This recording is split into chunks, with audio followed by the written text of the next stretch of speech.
Buenas tardes, amigos. Soy Carla Díaz, este es mi canal de investigación, Investigando la Historia, y estoy con el doctor Mario Sabán, con nuestro querido doctor Mario Sabán, que tanto esperaban nuevamente en el canal. ¿Cómo usted está, doctor? Muy bien, Carla, la verdad, muy bien. Me puedes decir Sabán, Mario, sin tanto doctor, no hay problema. Bueno, si te ven en Chile, bueno, quizás te ven en todo el mundo, ¿no? El canal puede ser que se vea en todo el mundo. Cuando estuve en Chile, la verdad que me atendieron increíble, muy feliz. Ya pasó un tiempo, ¿eh? Ya va a ser casi 2 años, pero claro, la pandemia en el medio y la verdad me sentí muy a gusto, las conferencias fueron muy bonitas y la verdad me han recibido muy bien. Así que muy bien, muy feliz de estar aquí en tu canal y estoy para lo que Bueno, gustes. muchas gracias. Hablar sobre el cristianismo. El tema de hoy es las influencias judías en el cristianismo, porque la gente conoce hoy en día, año 2021, el cristianismo como lo que hay hoy en día, pero no desde un comienzo que no era lo que hoy en día nos presentan. Así que sabemos, no todos lo saben, pero en su mayoría la gente sabemos que el cristianismo tiene muchas influencias judías. Claro, Así bueno, que, imagínate qué influencia judía tiene que el maestro llamado Mesías, ¿no? Para el cristianismo, el rabí Yeshua de Nazaret, él mismo era judío. Así que no podríamos hablar casi de que el cristianismo tiene una influencia judía. Yo te diría casi que el cristianismo tiene un origen judío claro, porque está creado a partir de las enseñanzas de un judío. Con lo cual podríamos decir un poco como San Pablo, que en Romanos, en la carta a los Romanos, en el capítulo 2, versículo 29, dice, nosotros somos judíos por el corazón. Entonces, todo cristiano que lee profundamente el Nuevo Testamento se va a dar cuenta de que está siguiendo un rabino judío. Es decir, claro, el cristianismo lo declara Mesías, luego en su teología, y esos judíos que le siguieron lo declararon Mesías. Así que podríamos decir que al principio lo que nosotros llamamos cristianismo es un grupo de judíos pequeño, porque le seguían pocos seguidores al principio, a Yoshua de Nazaret, y que después lentamente fue tomando cada vez más fuerza, y luego con los siglos y sobre todo la predicación de San Pablo, fue tomando muchísima fuerza. Pero hay un autor francés que se llama Guy Nevert, que hizo una muy buena obra sobre los orígenes del cristianismo, que él, hay una parte en el comienzo de la historia del cristianismo, desde la muerte y resurrección de Jesús hasta el año 50, es decir, prácticamente los primeros 17 años del nacimiento del cristianismo, que él pone el capítulo La Iglesia Judía. Es decir, ¿por qué pone la Iglesia Judía? Porque en ese periodo, en esos primeros años, ninguno de todos aquellos seguidores de Jesús estaban fuera del judaísmo. Todos eran judíos, nadie festejaba el domingo, nadie, bueno, en definitiva, ellos no tenían una conciencia de ser los primeros cristianos.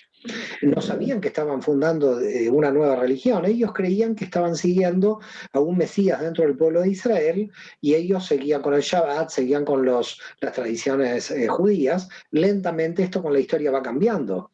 Por lo tanto, te diría que, y bueno, muchos papas de la Iglesia Católica lo han reiterado en los últimos años, ¿no?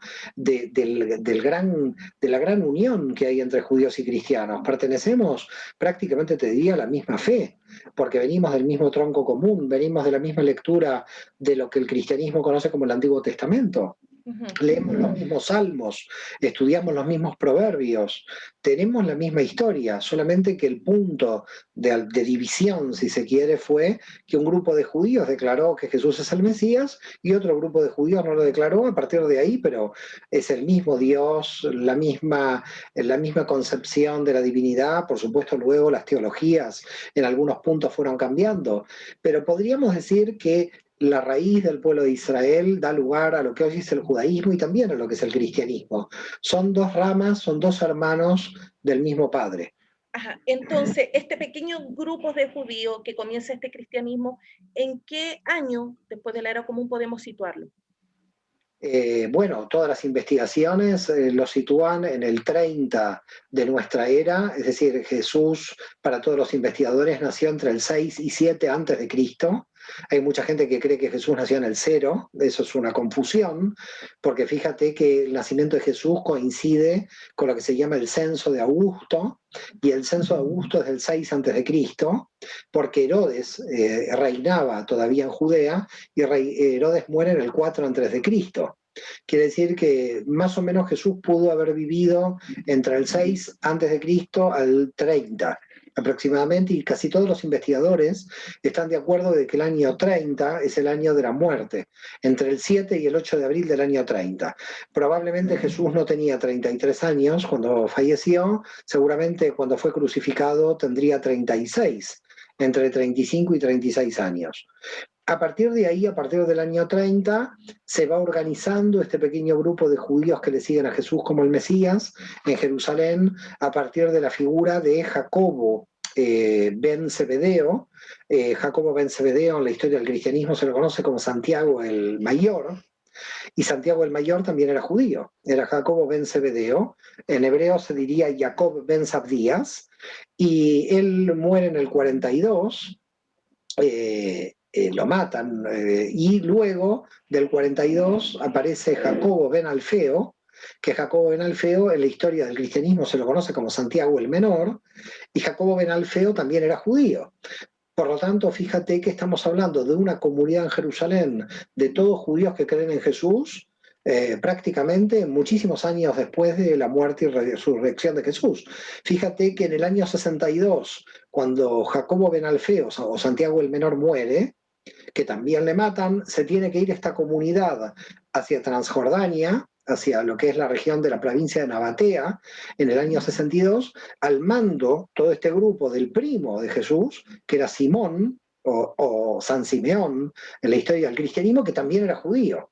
Por lo tanto, ¿qué podemos decir? Igual podemos decir que prácticamente medio siglo, y algunos historiadores lo llevan hasta el 132, hasta el comienzo de la Tercera Guerra Judía contra Roma, todos los jefes de la comunidad que creían en Jesús como el Mesías en Jerusalén, todos ellos eran judíos observantes de la Torá.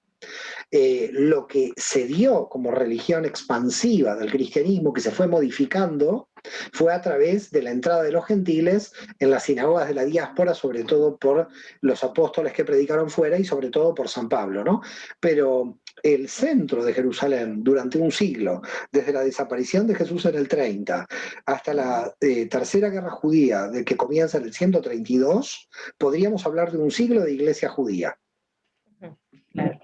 Y entre el año -6, ante la era común, claro, y al año 66, yo le escuché a usted decir que hubo al menos 24 pretendientes a Mesías.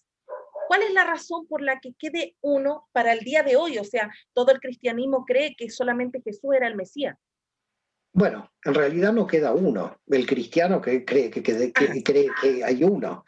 Están los mandeos en Irak que creen que el Mesías es Juan el Bautista, así que ahí ya tiene dos. Luego está los sabateístas, que son unos 40, 50.000 personas que en el siglo XVII declararon que Shabbatai Tzvi es el Mesías, ahí ya tiene tres. No. El cristiano cree que solamente quedó uno, no quedaron muchos. Hay un grupo ortodoxo judío que cree que el último rabino de Chabad Lubavitch en Nueva York, Schneerson, era el Mesías. Otro grupo, cuarto Mesías. No, en la historia judía tenemos un montón de Mesías, solamente que el cristianismo fue el que se expandió más. Pero tenemos un montón de Mesías. Hubo Mesías muy extraños, también en la historia judía. Había un tal Moisés de Creta que en el siglo VIII dijo que la salvación venía si todos se tiraban al mar y se ahogaba un montón de gente. Así que hubo Mesías un poco extraños, si se quiere. Este se llamó Moisés de Creta, que dijo tírense al mar, la gente se tiró, se ahogó y el Mesías no apareció. Le creían que el Mesías era él. Así que bueno, no, en la historia hubo muchos Mesías, queda claro que el que más triunfó indudablemente fue Jesús. Ahora, yo creo que si no hubiera tenido la teología de un genio teológico como fue Saúl de Tarso, como fue San Pablo, este movimiento no hubiera tenido tanta fuerza. Yo creo que fue gente muy inteligente la que se rodeó. Al principio no, los primeros apóstoles, los primeros shelihim, como decimos en hebreo, eran gente no tan letrada, casi analfabeta, pero Saúl de Tarso era un hombre muy letrado que con sus cartas crea una teología muy potente basada en la Torá, y basado en una muy buena interpretación del texto de la Torá, y por lo tanto ya era muy serio lo que estaba haciendo Pablo. Por lo tanto, si usted extrae del Nuevo Testamento las cartas de Pablo, no hay cristianismo, porque se queda con un rabino judío contando parábolas. Pero el que crea realmente el cristianismo, el que dice el Mesías murió por nosotros en reemplazo, el que tiene un sacerdocio en el orden de Melquisedec, los gentiles pueden ingresar, la teología llamada luego cristiana, indudablemente está basada sobre Pablo. Y por eso yo admiro mucho la teología de Pablo, porque creo que Jesús sin Pablo hubiera sido un rabino, digamos, más, o un Mesías más. De todos los que habían, claro. Pero Saúl de Tarso tuvo una visión muy, muy potente, y hay algo para mí que hay que destacar, ¿no? En las cartas de Pablo, Pablo nunca dice Jesús dijo. Es algo como muy curioso, porque él toma al Cristo, al Mesías, como un objeto de adoración, como un objeto mesiánico de intermediación entre Dios y la gente. Por eso ahí está la base del cristianismo. Si usted saca a Pablo, tiene buenas enseñanzas de un rabino, que es Jesús, pero no tiene la formulación teológica que le da Pablo. Por eso el genio, de alguna forma, para mí teológico, es Pablo, que si hubiera tomado a otro como el Mesías y lo hubiera declarado, se hubiera creado una nueva religión con otro Mesías. Pero Pablo tuvo el marketing, tuvo el movimiento, la pasión, la inteligencia, el conocimiento de la Torá, una persona que tenía muchísima, la cultura griega, con lo cual tenía bastante influencia de la filosofía griega, un personaje que sin Pablo no se comprende el cristianismo. Entonces la teología fuerte del cristianismo es Pablo. Absolutamente. Pablo es la teología que de alguna manera... Ahora, esto no quiere decir que Pablo haya sido consciente de crear el cristianismo. Pablo no tenía la conciencia de estar creando una nueva religión. Pablo creía que se estaba ampliando el judaísmo a través del Mesías. Esto hay que tenerlo claro también, porque hay mucha gente que dice, bueno, entonces Jesús no fue el fundador, fue Pablo el fundador. Ajá. No. Pablo también fue judío, nació judío, vivió como judío. Pablo lo que quería era que los gentiles ingresaran al pueblo de Israel con unos mínimos legales a través de la figura del Mesías. Entonces él quería como ampliar a Israel desde un punto de vista más religioso que nacional. Es decir, Pablo no habla casi nada, absolutamente nada, de ninguna rebelión nacional frente a Roma, no se opone, es el ciudadano romano, no tiene un discurso nacionalista antirromano. Al contrario, él tiene un discurso donde los gentiles tienen que ingresar a la fe de Israel. De alguna forma podríamos decir que la estrategia de Pablo, ¿cuál es? Si el Imperio Romano va contra Judea, golpeando a Judea militarmente, Israel no tiene forma de combatir al Imperio Romano de ninguna manera, porque era un pueblo que no estaba preparado militarmente para combatir a la maquinaria del ejército y de la experiencia de Roma. Pablo llega a la conclusión que la única ventaja de Israel es Dios, es la Torá, es la Biblia, es la espiritualidad. Y yo creo que en cierto modo Pablo es un celote diferente en el sentido que dice el único contragolpe que podemos hacer al imperio es con la espiritualidad. Lo único que el judaísmo puede darle al imperio es al Dios de Israel, es a la idea del Mesías, la idea de la redención. A nivel de ideas, el judaísmo era muy potente. Como dice Benedicto XVI, un papa de la Iglesia Católica, bueno, que se retiró hace poco, sí. Israel es una potencia espiritual. Y es una potencia espiritual, pero no era una potencia militar. Entonces, el Imperio Romano es una potencia militar, Israel es una potencia espiritual. Pablo dice, podemos juntar los dos. Nació el cristianismo. Ajá. Es decir, lo que hizo es unir una potencia militar con una potencia espiritual. Y ahí nace la Iglesia Católica. Buenísimo. En el año 250, antes de nuestra era, se escribe la Septuaginta, que es esta traducción del hebreo al griego.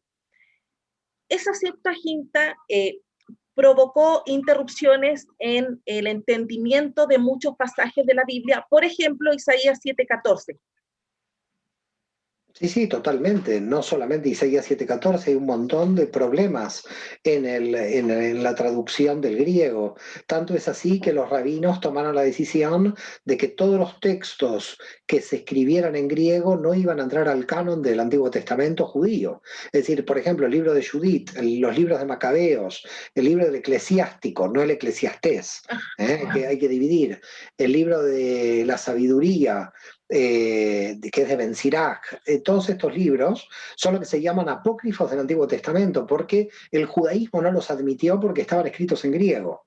¿Por qué motivo? Porque el griego tenía otra concepción, otra cosmovisión cultural absolutamente diferente, y las traducciones que se hacían llevaban a conclusiones teológicas que no pertenecían a la raíz hebrea. En consecuencia, la gente empezaba a tener ideas que no provenían de las ideas que habían tenido los fundadores del cristianismo. Es decir, Jesús como judío pensaba en hebreo, aunque hablara en arameo, pero el arameo y el hebreo son dos idiomas muy, muy cercanos, prácticamente hay pocas diferencias. La gran pregunta es cómo pensaba Pablo, porque Pablo indudablemente ya trabajaba dentro de las categorías griegas. Por eso podemos decir que hay un momento que nosotros llamamos el desarrollo del judaísmo helenístico, sobre todo con base en Alejandría, donde había una comunidad judía muy grande, como una comunidad griega muy grande, donde ahí se va formando. Por ejemplo, la Septuaginta se crea, se traduce justamente porque ya había judíos de lengua griega que no sabían hebreo, que ya lo habían perdido al hebreo. Entonces ellos necesitaban tener un texto en griego. Para entenderlo, claro. Claro, son los propios judíos helenistas que en Alejandría traducen la Biblia al griego. El problema del griego, ya lo reitero, es un marco de análisis que tiene muchísima cantidad de problemas. Por ejemplo, el amor desde el punto de vista judío es Ahabá, que es un amor universal, y el amor a la mujer y el amor al amigo, y los griegos tenían eros y ágape. Y entonces empezaron a dividir el amor carnal del amor espiritual. Porque empieza ahí, el griego tiene una visión dualista de la realidad y por lo tanto el hebreo tiene una forma unificada de la realidad. Por eso los cabalistas, los grandes místicos de Israel, siempre fueron grandes filólogos del idioma porque veían la unidad intrínseca del idioma hebreo. Es decir, el idioma hebreo resuelve las paradojas. En cambio, el griego es muy dual. Entonces, claro, cuando el cristianismo va a nacer, sobre todo de esa raíz griega, se va a encontrar donde el cuerpo es malo, el espíritu es bueno, y si el cuerpo es malo, el sexo es malo, el dinero es malo, y empieza a tener un problema el cristianismo en la dualidad de decir que es malo algo que no es malo, porque el cuerpo también proviene de Dios, es decir, Dios nos creó con cuerpo, ¿no? Entonces, esta influencia griega Confunde. terminó confundiendo, y los rabinos tuvieron tanto miedo de que se confunda totalmente todo, que prohibieron del canon los libros en griego. Porque, por ejemplo, hoy el cristiano, cuando lee una traducción de la Reina Valera, 1960, se encuentra con que Isaías 7:14 menciona a una virgen que va a tener un hijo, entonces dicen, claro, ahí está la Virgen María y ahí está el niño Jesús. Y claro, esto claro, es un error desde la Septuaginta. Eso es un problema de la Septuaginta, el error de traducción. Ahí tenía que decir muchacha pura en el texto hebreo, que es alma, porque así está en hebreo, y los griegos le pusieron virgen a pura, y ahí comenzó el tema de la virginidad, que en realidad la madre del Mesías tenía que ser pura, pero no virgen. Entonces, ahí hay problemas. Ese es uno de los problemas que marca claramente usted, muy acertadamente. Y hay otra cantidad de problemas más, y bueno, llegó a haber tanta cantidad de problemas que en un momento llegaron a decir, bueno, hay que evitar de seguir en la línea de los griegos. Pero en verdad también había muchos judíos que ya no sabían hebreo, que necesitaban un texto para poder leer las escrituras. Y también unos años antes de la aparición de Pablo, hay un personaje muy importante en la historia que se llama Filón de Alejandría, que nace más o menos en el 25 a.C. y muere en el 50. Sus últimos años de vida son contemporáneos a Pablo. Y Filón de Alejandría, que hace grandes escritos, trabaja para convencer de alguna manera a los griegos de la verdad bíblica, de la verdad de la Torá, a través de una comparativa entre la mitología griega y las narraciones que están en la Biblia. Es decir, va tomando las narraciones bíblicas y las va comparando con la mitología griega, para poder convencer al griego de las verdades eternas que tenía el texto bíblico. Quiere decir que Filón de Alejandría, de alguna manera, lo que hace es mostrarle a los gentiles la misma raíz común que tiene el alma, es decir, los mismos arquetipos, si se quiere, que tiene el alma, traducidos simbólicamente en el texto bíblico, que los que están traducidos en la mitología griega. Y realmente es interesante, muy interesante Filón de Alejandría. Pero fíjese lo curioso, los rabinos en general no estudian a Filón de Alejandría. Filón de Alejandría lo estudiamos porque el cristianismo estudia a Filón de Alejandría. Y la pregunta es, ¿por qué el cristianismo necesitó más el pensamiento de Filón que el judaísmo? Claro, lo necesitó más porque el cristianismo en su expansión necesitaba convencer mucho más a los griegos no judíos de que la Biblia tenía verdades eternas que estaban contenidas en la mitología griega. Por lo tanto, Filón, que es un filósofo judío, es utilizado por el cristianismo para convencer a los griegos no judíos de que entren en el cristianismo, porque las verdades de la mitología estaban en el texto bíblico. Mario, ahora quiero ir a unas pequeñas definiciones para que podamos todos comprender un poco más. ¿Quiénes eran los saduceos? Bueno, los saduceos eran un grupo muy especial, se pierde un poco en la historia cuándo nacieron, porque ellos legendariamente se vinculan con Sadoc, que es un sumo sacerdote de la época del rey David.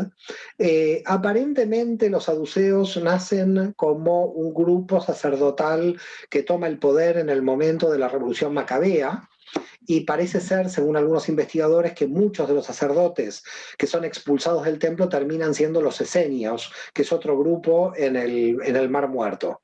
Y los saduceos tienen una mala imagen, bueno, se la ganaron bastante a pulso, porque eran un grupo que en la época del Imperio Romano pasaron a tener una gran corrupción, estaban muy unidos al poder político romano. Y tenía mucho dinero.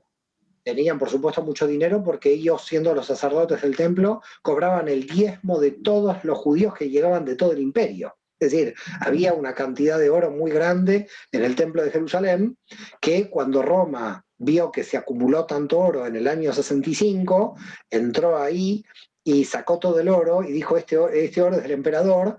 Todos los judíos se fueron contra las legiones y comenzó la Revolución Judía del 66. Así que la Revolución Judía del 66 no comenzó por un llamado, podríamos decir, a la libertad de los judíos, sino en realidad porque estaban robando el oro, estaban robando las reservas del país, para llamarlo de alguna manera, que eso sería el oro. Entonces, claro, el oro del templo estaba en manos de estos sacerdotes, que eran la aristocracia, tenían las mejores casas. Flavio Josefo dicen que eran 10.000 judíos de la clase más alta. Entre ellos, imagínense quiénes estaban, Anás y Caifás, por ejemplo, eran saduceos. Así que era un grupito colaborador del Imperio Romano, colaboracionistas, que cuando veían a un jefe religioso nacionalista tipo Jesús lo encarcelaban y lo crucificaban, es decir, se unían al Imperio Romano en todas las corruptelas, ¿no? Para evitar que se levantara algún Mesías. Por supuesto, porque un Mesías era que se levantaba todo el pueblo de Israel. Por eso fíjate que una de las acusaciones del sacerdote es mejor que muera uno y no todo el pueblo. Es decir, ¿pero por qué motivo? Es mejor que matemos al Mesías porque de alguna manera, si no, todo el pueblo judío se va a levantar. El problema de los saduceos no era Jesús, el problema de los saduceos era cualquiera que se levantara contra Roma. Claro que la imagen del cristiano parece que es todos los sacerdotes contra Jesús. No, eran todos los sacerdotes contra todo el pueblo de Israel. Porque lo que no querían los sacerdotes es que un Mesías levantara al pueblo de Israel. Y el pueblo de Israel, si veía un Mesías que tenía posibilidades de levantarse, se levantaba. Fíjese que algunos Mesías tenían 2.000, 3.000 personas que le seguían y algunos eran crucificados en masa. Es decir, la tensión entre el pueblo de Israel y los saduceos era que si algún jefe militar se levantaba contra los saduceos, inmediatamente ellos podían morir porque podían ser exterminados por una rebelión judía. ¿Qué pasó en el 66? En el 66 se levanta el pueblo judío finalmente contra Roma, pasan a cuchillo a todos los saduceos. Así que, ¿cómo terminan los hijos y nietos de Anás y Caifás? Terminan muertos por el propio pueblo judío que se levanta contra Roma. Lamentablemente, a veces en el cristianismo no se comprende, no se sabe estos datos. No, se desconoce totalmente esta historia. Totalmente, es más, algunos cristianos creen que son como los representantes del pueblo judío, los sacerdotes, cuando en realidad los sacerdotes eran un grupo totalmente odiado por el pueblo de Israel. Entonces, el pueblo de Israel, en general, cuando había algún pretendiente a Mesías, lo vitoreaban. ¿Qué es el Domingo de Ramos? Cuando los judíos de Jerusalén reciben a Jesús con las palmas en la mano. Es decir, cuando los saduceos ven esto, dicen esto es peligrosísimo lo que está pasando aquí, porque esto es una posibilidad de rebelión. Ajá. ¿Y los fariseos, Mario? ¿Quiénes eran? ¿Jesús era un fariseo? Jesús seguramente estaba muy cerca o era un fariseo por varias razones. Primero que todo porque hay muchas enseñanzas de Jesús que pertenecen a la escuela de Hillel, que ya había aparecido casi un siglo antes de su prédica. Es decir, Hillel, el anciano, tiene muchísima cantidad de enseñanzas que nosotros las tenemos en el Talmud, que las vamos a ver en Jesús.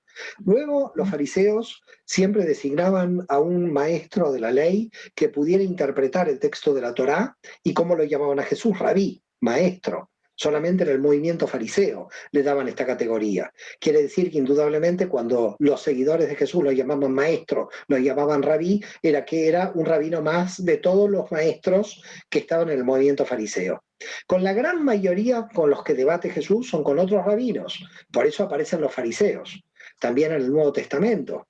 Los fariseos aparecen en el Nuevo Testamento debatiendo con Jesús, porque no puede debatir tanto los fariseos si no es con un igual a ellos. Es decir, entre los rabinos había debates permanentes. Entonces, Jesús tiene todas las posibilidades de ser fariseo, aunque indudablemente pudo haber pasado un tiempo con los esenios. Ahora, ¿en qué pensaban? ¿Cuál era la ideología de los fariseos? Los fariseos entendían que el pueblo de Israel en algún momento iba a recibir a su Mesías. La idea del Mesías era farisea. Cuando los seguidores de Jesús creen que él probablemente puede ser el Mesías, es porque eran fariseos. Los saduceos no creían en el Mesías. Quiere decir que indudablemente no tenía vínculo con el mundo saduceo Jesús, un vínculo si lo tuvo muy pequeño. Quizás podríamos decir que probablemente José de Arimatea pudo haber sido saduceo y apoyaba al movimiento de Jesús, pero no sabemos bien en qué posición, porque usted fíjese que en esa época eran como partidos políticos, uno era saduceo pero podía empezar a pensar como fariseo, entonces se podía pasar al otro grupo, no eran como estamentos cerrados donde uno no podía pasar al otro grupo, ¿no? Y los fariseos no eran un grupo, eran varios movimientos. Muchísima cantidad de grupos, no sabemos qué cantidad, se calcula unos 14 por lo menos, pero probablemente eran muchos más. Usted calcule que maestros itinerantes había en todo Israel, y en Judea Galilea había 2,5 millones de judíos, 2,500,000 judíos no podían seguir a 14 maestros, seguramente habría muchísima cantidad de maestros. Esos rabinos todavía eran carismáticos, no estaban ordenados, porque la ordenación rabínica viene después de la destrucción del templo de Jerusalén. Entonces estos rabinos o maestros de la ley aparecían interpretando la Torá por aclamación popular, es decir, se reunía el pueblo y lo aclamaban, ¿no?, a este rabino. Por lo tanto, podemos decir que los fariseos eran el movimiento más importante, el movimiento que había además democratizado mucho la relación con Dios, porque ahora ellos iban a decir que la persona podía relacionarse con Dios directamente.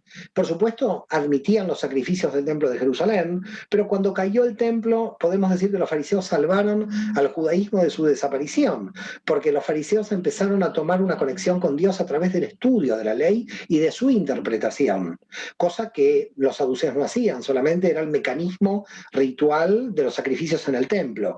Entonces, un tipo de judaísmo que estaba basado en los sacrificios del templo, con la caída del templo cambia a un tipo de judaísmo intelectual cuya metodología de relación con Dios es el estudio. ¿Y ahí nacen las sinagogas? Las sinagogas habían nacido ya un tiempo antes, probablemente 2 o 3 siglos después, porque San Pablo ya va a las sinagogas, y hay sinagogas muy antiguas. Quiere decir que probablemente ya desde el siglo III antes de Cristo ya hay muchísimas comunidades judías que tienen sus sinagogas. Así que no es ese momento el que nace la sinagoga, pero sí cuando cae el templo de Jerusalén, la sinagoga va a tener el poder de ser un pequeño templo. Los fariseos lo que quieren es darle una forma que recuerde al templo de Jerusalén. Entonces, ¿qué hacen los fariseos? Por ejemplo, en la lectura de la Torá, los sábados, el primero que tiene que ser llamado a la lectura de la Torá es un Cohen, un sacerdote, en recuerdo de que el sacerdote era la autoridad en el templo de Jerusalén. Luego, si no hay un Cohen de apellido Cohen en la sinagoga, se llama un leví, es decir, a un diácono, un levita, un auxiliar del sacerdote, que es llamado también a la lectura de la Torá. Fíjese que el llamado a la lectura del texto bíblico en la sinagoga, los fariseos le imponen para mantener la jerarquía de sacerdote, levita e Israel que se mantenía en el templo de Jerusalén. Otra cuestión curiosa, las sinagogas antes de la destrucción del templo de Jerusalén estaban mezcladas entre hombres y mujeres, porque no había ningún problema. En cambio, ¿qué pasa cuando cae el templo? En el templo de Jerusalén, mujeres y hombres están divididos. ¿Qué hacen los fariseos? Dicen, ahora en las sinagogas, hombres y mujeres se tienen que dividir, porque ahora la sinagoga va a representar un pequeño templo. A partir de ahí es que en las sinagogas del judaísmo ortodoxas, hombres y mujeres están divididos. Como puede ver, los fariseos tratan de enviarle a la sinagoga un tipo de simbología a ese templo que se había destruido. Quiere decir, las sinagogas ya existían por lo menos 3 siglos antes, desde el 3 antes de Cristo, pero no van a tomar un rol tan fundamental como el que van a tener luego de la destrucción del templo.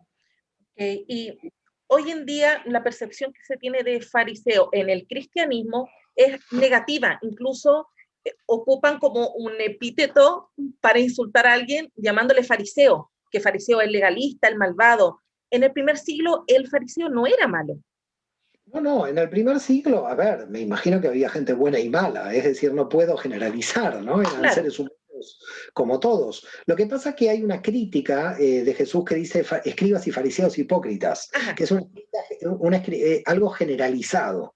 Ahora fíjese lo curioso del asunto. Pablo es fariseo y él dice, soy fariseo, hijo de fariseos. Si nosotros seguimos la enseñanza de Jesús, que todos los fariseos son hipócritas, tendríamos que decir que Pablo es un hipócrita.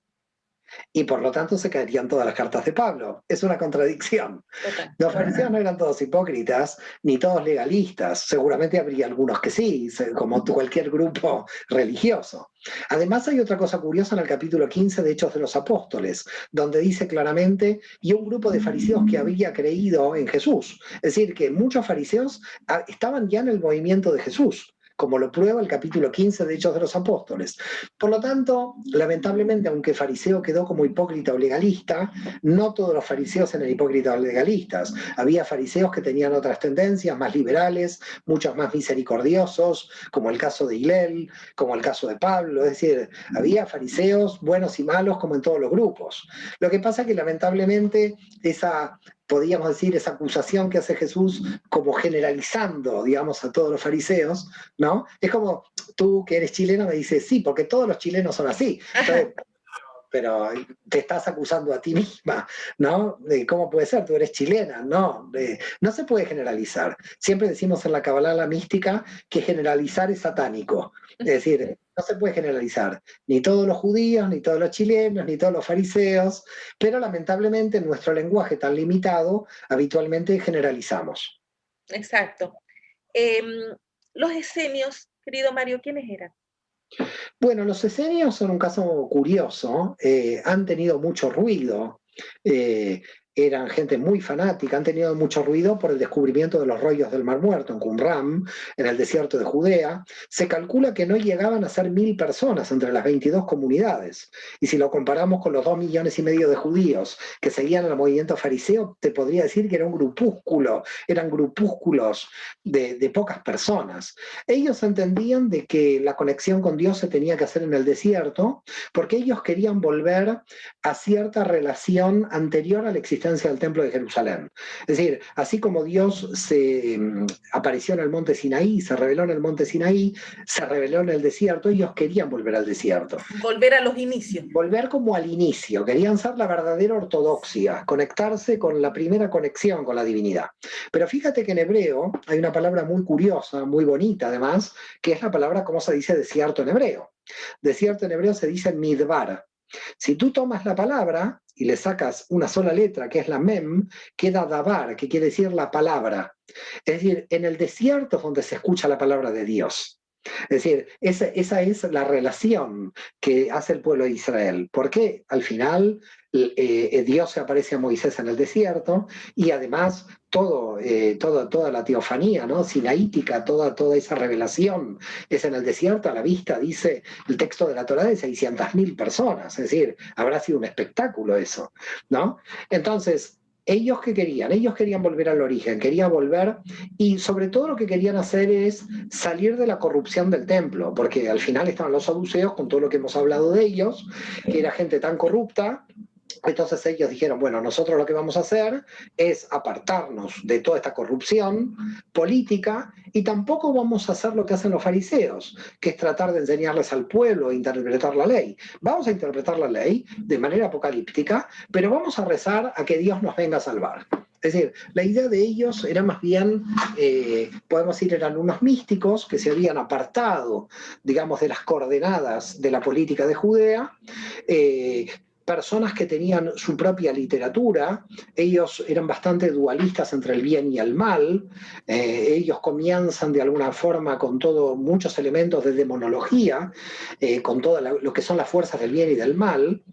Hay una obra que se encontró entre los rollos del Mar Muerto que se llama La guerra de los hijos de la luz contra los hijos de las tinieblas. Por supuesto, los hijos de la luz eran ellos, y seguramente los hijos de las tinieblas eran los sacerdotes corruptos del templo que estaban unidos al Imperio Romano.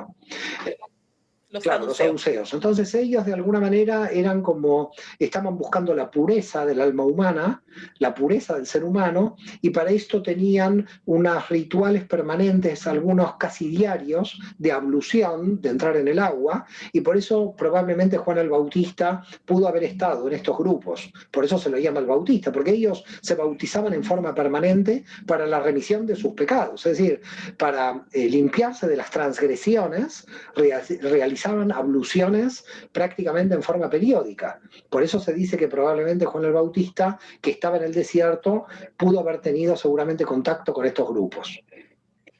Esa era mi siguiente pregunta, si Juan el Bautista era en serio. No quería arruinarte la pregunta. No importa. ¿Quiénes eran los celotes? Bueno, los celotes era un grupo ultranacionalista que lo que quería era una guerra santa, una guerra directa contra Roma, quería una rebelión, es decir, lo que quería era una rebelión directa, un levantamiento, que al final lo logran, porque al final el pueblo de Israel en el 66 se levanta, y siempre que había un movimiento mesiánico, siempre se lo tildaba de celote. Entonces, los que apoyaban a veces a algún Mesías probablemente eran celotes. Muchas veces se dice que Judas pudo haber sido celote porque él quería una rebelión militar contra Roma. Espero que no te haya sacado otra pregunta. Porque él quería una rebelión militar contra Roma y ve que este Mesías, al que está apoyando, nunca llega a ninguna rebelión militar, porque habla de un reino de Dios interior del alma humana. Entonces, Judas dice, hey, nosotros queremos una rebelión exterior, no una rebelión interior. Entonces, claro, si la idea mesiánica es, este Mesías no me sirve, quizás lo tengo que entregar, porque no me está sirviendo. Entonces, los celotes eran aquellos que querían ir a una guerra directa contra Roma, que querían levantar al pueblo de Israel contra Roma, pero eran de un radicalismo muy grande, es decir, gente que con tal de no rendirse, por ejemplo, contra Tito, quemaron la comida en Jerusalén y la gente se moría de hambre dentro. Es decir, gente de un fanatismo terrible. Ultranacionalistas, pero en un fanatismo que habían perdido toda lógica en medio de la guerra, porque habían quemado las propias reservas de alimentos a los sitiados en Jerusalén cuando en la época de Tito. Por lo tanto, claro, la vía del celotismo, del nacionalismo tan aguerrido contra Roma fracasó porque contra la maquinaria militar romana los celotes no pudieron. Claro, pero estos celotes, Mario, ¿eran fariseos? ¿Parte del Bueno, movimiento fariseo? su gran mayoría era gente que venía del mundo fariseo, pero podía venir de cualquier lado, porque fíjate qué curioso con lo que pasó con los esenios, porque a los esenios, la revolución del 66, cuando Roma llegó al desierto de Judea, los mató a todos.